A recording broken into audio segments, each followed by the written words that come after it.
Millions of people are infected with the virus across over 200 countries and territories around the world. And it was caused by a cover-up in one country. They threatened the doctors, tortured the doctors, made the doctors shut up. They tried to cover up the outbreak. They lied to the world. In the very end, we can't control anymore. They need blood to fuel the CCP tumor, and that blood is dollars. Wall Street is indeed helping the CCP and strengthening it.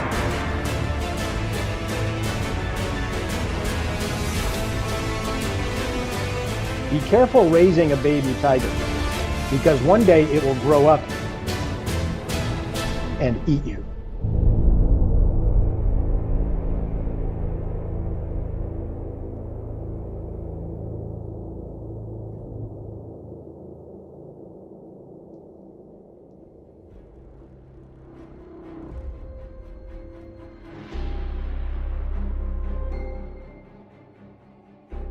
Let's start with Wall Street. The CCP virus began to spread in New York in early March, yet Wall Street did not shut down.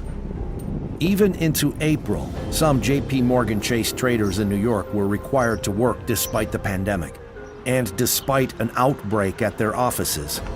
One manager-director on the 5th floor developed symptoms on March 9th and subsequently tested positive. In the following 3 weeks, about 20 employees were infected with the CCP virus, and 65 others were quarantined. J.P. Morgan Chase is an old friend of the CCP.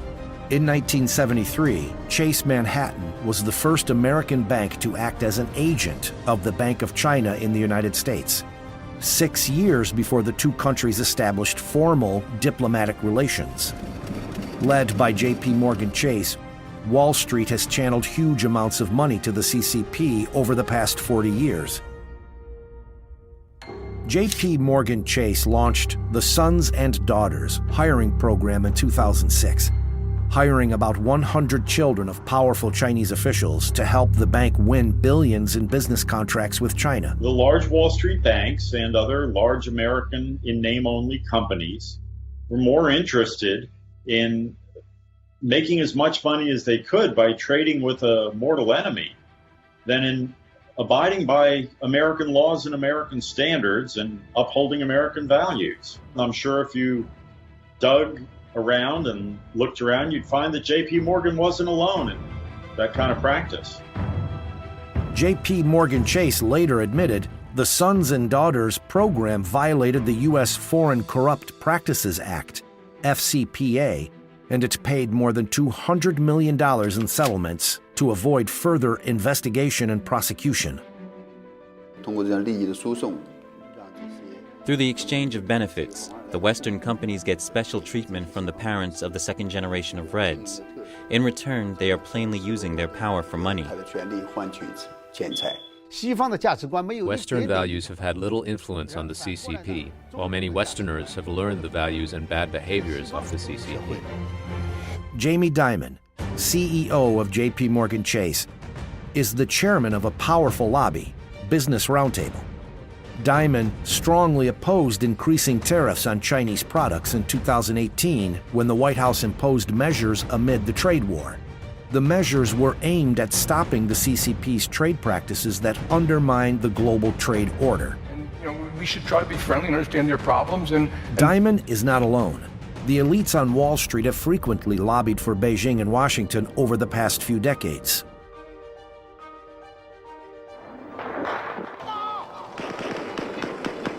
The Tiananmen Square Democratic Movement was blood-washed with tanks and machine guns in 1989 by CCP troops. After the Tiananmen massacre, the West imposed strict sanctions against the Chinese regime. Whether to make China's most favored nation status conditional on human rights was repeatedly debated in Congress, but the U.S. granted China the status every year in the 1990s. There was also a view that if we had better relations with China, a stronger, more self-confident China, it would be an international stakeholder. I remember talking points that also it would open up China. If China was wealthier, it would move in the direction of democracy. This was the way that we could overcome the human rights advocates in Washington. In 2000, Robert Rubin, then U.S. Treasury Secretary with a Wall Street background, facilitated the Clinton administration's support for the CCP to join the World Trade Organization. If it had gone with a general moral standard, the U.S. should not have cooperated with a regime like the Chinese Communist Party. For example, we all know that South Africa had an apartheid system, but under strong pressure from the American people, American and other Western companies withdrew their capital from South Africa. This divestment actually led to the collapse of the apartheid regime and resulted in true democracy in South Africa.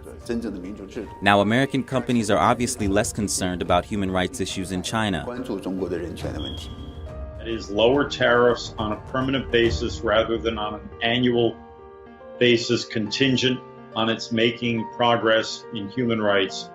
This decision will go down as the most consequential and the most dangerous mistake in history. This resulted in a transfer of wealth from the United States and from Western industrial democracies to the communist tyranny. After Wall Street helped China enter the WTO, big corporations started shifting production lines to China to take advantage of cheap labor. Then they sold the goods back to the United States. This caused the U.S. trade deficit with China to rapidly increase from $83 billion in 2001 to nearly $420 billion in 2018. Meanwhile, the United States lost 3.7 million jobs. 75% of them were in manufacturing. And the rest of the West, moving manufacturing, banking. We moved manufacturing, showed them how to manufacture, gave them our best practices in the plants. We helped them with their laboratories. So we've basically taught them all the ropes that we know from an economic perspective, but you have to understand from the Chinese Communist Party perspective, it's like, give us all this information, give us all this technology, give us all this know-how so we can learn how to unwind you and to weaken you. Every major American industrial corporation outsourced and moved its industrial production to China. Maybe not 100% of it, but a good piece of it. They saw replacing well-paid American labor with cheap Chinese labor boost their stock price. They were driven to do this by the Wall Street financiers. They squeezed American companies to move offshore as a way to boost share price, to boost profitability. And this was, on one hand, Wall Street's direct culpability in our dependence on China and the gutting of American manufacturing. The CCP's exports have increased by about 7 times, and its GDP has increased by more than 4 times since its entry into the WTO. The CCP has also obtained the financial power to expand its global political influence. As we know, many of these enterprises are actually foreign exchange earning-oriented enterprises that export to the United States and Europe, including the United Kingdom. The foreign exchange obtained by these exports is actually compulsorily purchased by Chinese state-owned banks. They give the Chinese companies the same amount of RMB, and they keep the foreign currency in the hands of the Chinese government. Then the CCP uses this foreign exchange reserve as a tool for international exchanges that threaten the United States, for example, to support Iran, North Korea, and Venezuela. Every time, in good faith, we extend them an opportunity to join our trading organizations and to take part in world commerce. They do just the opposite. They exploit the institutions that we put in place. They steal our technology. They extort our businesses who try to open up in work and have access to their markets. And at every turn, they're working against and undermining our way of government and our way of life. China has not developed along the planned trajectory. global freedom indexes once again ranked China as one of the lowest in the world in 2019.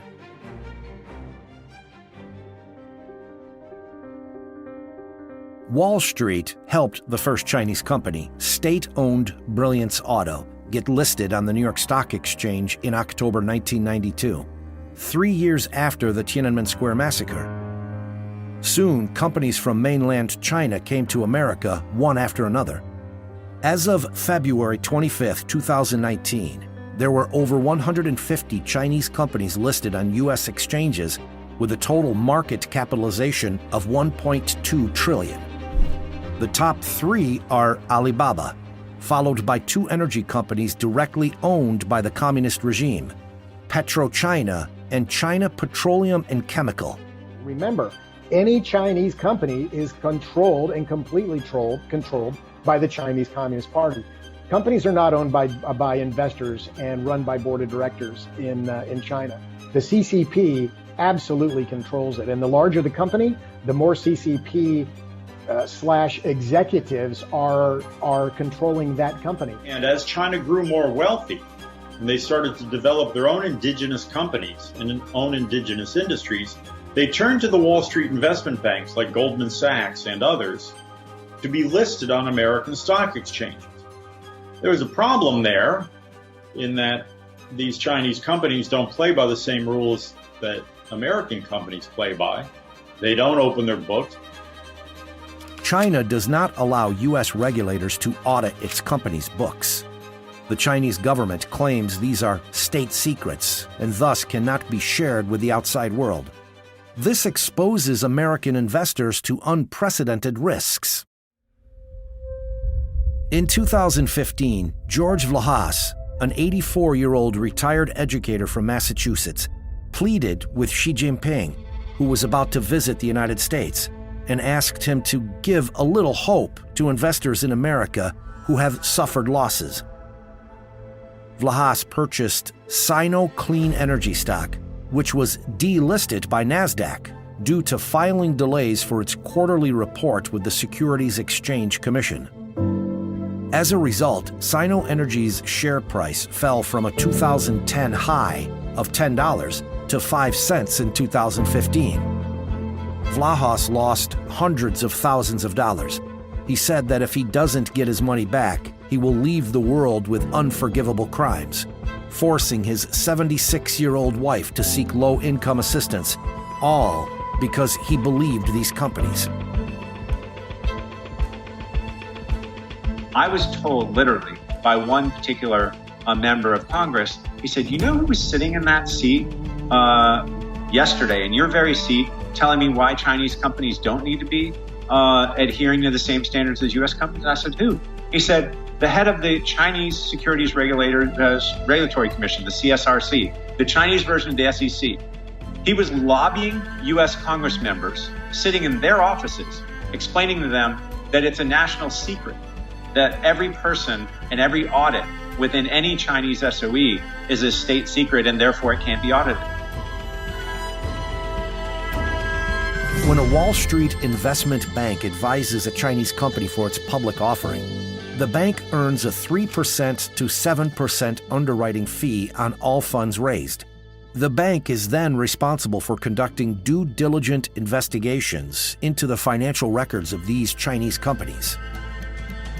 However, disasters happen frequently.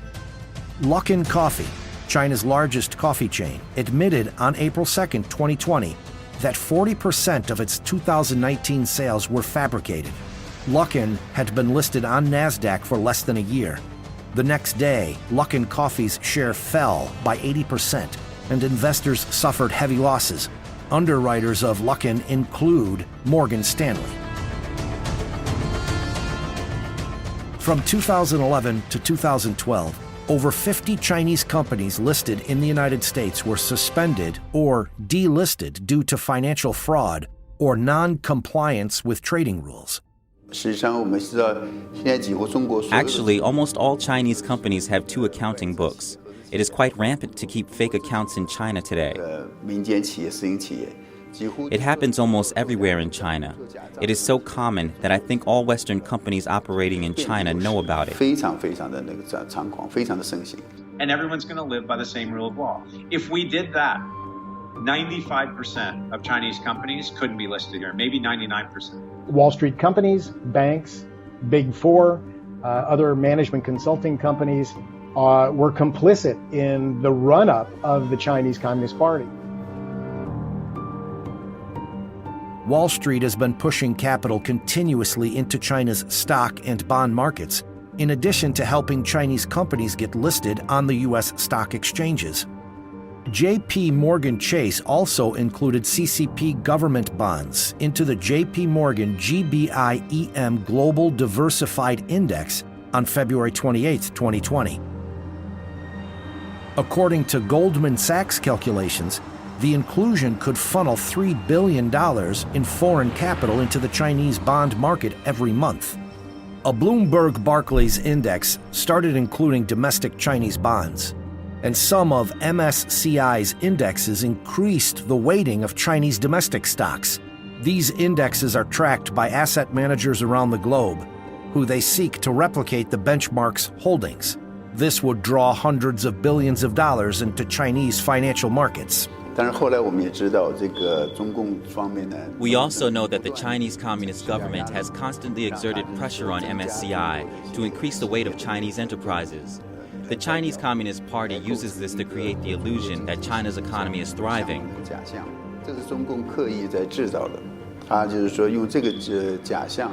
The illusion has been used in exchange for the legitimacy of its regime and to attract more funds from other countries. In other words, in fact, these index companies are unknowingly, passively, and even actively participating in the CCP's deception of the world.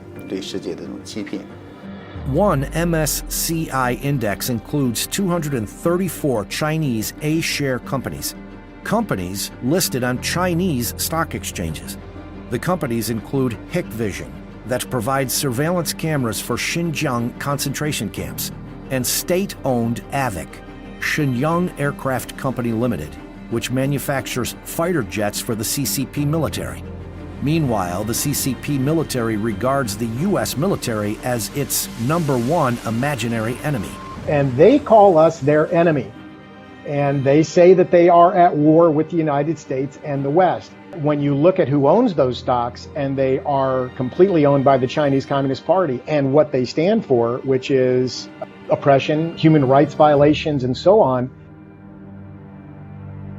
Now, the management of the Federal Retirement Thrift Investment Board has decided to track the MSCI index. This means that a portion of the $600 billion managed by the organization will flow into Chinese stocks, providing funds to companies that endanger U.S. national security and help the CCP suppress human rights. They're building the facial recognition software for the techno-totalitarian surveillance system that the Chinese Communist Party needs to maintain its grip on power, and which it's now exporting to other countries around the world. These are the kind of companies that American capital, American dollars, are being fed into by Wall Street bankers. The support from Wall Street for the CCP has obviously made it possible for the CCP to spread its ideas of communism and spread the way it governs to the world, and endangered the world. MSCI indexes also include the Chinese company Tencent, which owns the social media giant WeChat. WeChat has long helped the CCP monitor dissidents. During the epidemic, several doctors in Wuhan were suppressed by the police after exposing the truth of the virus's spread on WeChat. Kind of laying from the beginning of the process, their cover-up, how they went and imprisoned scientists who dared speak the truth, how they destroyed samples, how they lied to the world, to the WHO, to the United States, and really allowed this thing to grow into something that, in the very end, we can't control anymore. We're just reacting to on a worldwide level. America's political and economic elite once held that helping China's economic development would eventually make the Chinese Communist Party change its pattern of behavior. Has the nature of the CCP changed over the past 40 years since the establishment of diplomatic relations between China and the United States? China has not become more democratic, it has not become more peace-loving, and it has not become more Western. It is deeply hostile to the United States and to Western values and the values of Western civilization. The people in the Communist Party ruling elite of China are highly nationalistic, and they dream of a world in which the Chinese Communist Party's totalitarian power is extended on a global scale. The CCP is the most brutal regime in the world. It has murdered over 65 million Chinese people under its various political campaigns, according to estimates in the Black Book of Communism. This death toll exceeds the sum of both world wars. The causes of death included political cleansing, the Great Famine, and the Cultural Revolution. Beginning in the 1990s, the Chinese Communist regime, with the help of Western funds, has transformed itself into an economic power and moved toward its dream of dominating the world. In the past few years, thousands of Christian churches have been demolished. A mass number of Uyghurs have been imprisoned in Xinjiang's concentration camps, and an independent international tribunal in London ruled that the Chinese Communist Party has, for decades, been running a large-scale organ transplant industry, using organs harvested from prisoners of conscience, such as Falun Gong practitioners. It's actually crazy what they do. And again, we give them passes. Can you imagine if you explain to someone that you're doing business with a regime that has more than 1 million prisoners of conscience locked up and is executing live organ harvesting on this population of political prisoners on a daily basis? You have to understand, Chinese communism is extremely evil. Extremely evil. You've got this history of human rights violations, and then you have a strategy that is a war-founded or a war-placed strategy against the West. So why would you ever, if you understood that, why would you ever want them part of a World Trade Organization? So the Chinese Communist Party has a saying, be careful raising a baby tiger, because one day it will grow up and eat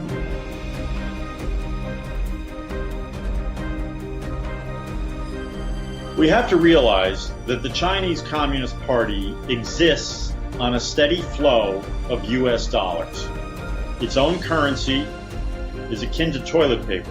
It can't be traded on international exchanges. It has no value. They survive and thrive on a constant influx of American dollars. The CCP covered up the truth at the beginning of the epidemic. As a result, about 5 million people left Wuhan before the city was locked down on January 23rd. About 60,000 of that 5 million went to 382 cities around the world. At least 834 ended up testing positive for the virus, resulting in the global disaster. Coronavirus pandemic is already... Preliminary data shows that as of early May, more than 1 million people have tested positive in the United States, and more than 70,000 people have died. The deaths caused by the CCP virus is several times greater than the total deaths in Pearl Harbor and 9/11 combined. New York has become the hardest hit in the United States, with more than 300,000 confirmed cases and more than 20,000 deaths. The CCP virus has infected the entire world, and the root cause is the infectious nature of the Chinese Communist Party itself. To be free from the virus, you need to be clear that the party itself is poisonous and reject it. That the Chinese government is not trustworthy, they're not our friends, and one could deem them to be our mortal enemy. And at some point in time, I think Wall Street's view is going to have to change, and I think it's happening now. And it's really an awakening for everyone who's not familiar with the CCP in the past. They're certainly familiar with the CCP current day. At the Federal Hall National Memorial in Manhattan, across the street from the New York Stock Exchange, the statue of President Washington gazes at this wonderful land of wealth at his feet. Over 200 years ago, when President Washington took the oath of office here, he stated that the foundations of our national policy will be laid in the pure and immutable principles of private morality. He said piously, "Since there is no truth more thoroughly established than that there exists in the economy and course of nature an indissoluble union between virtue and happiness, between duty and advantage, between the genuine maxims of an honest and magnanimous policy and the solid rewards of public prosperity and felicity. Since we ought to be no less persuaded that the propitious smiles of heaven can never be expected on a nation that disregards the eternal rules of order and right, which heaven itself has ordained." For more than 200 years, the United States has been regarded as a beacon and hope by people around the world seeking freedom.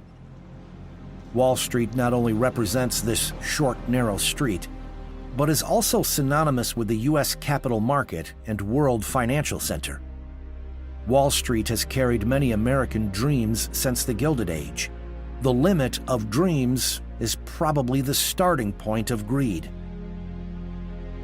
The pandemic has paused everything in this magnificent, charming, and glorious capital.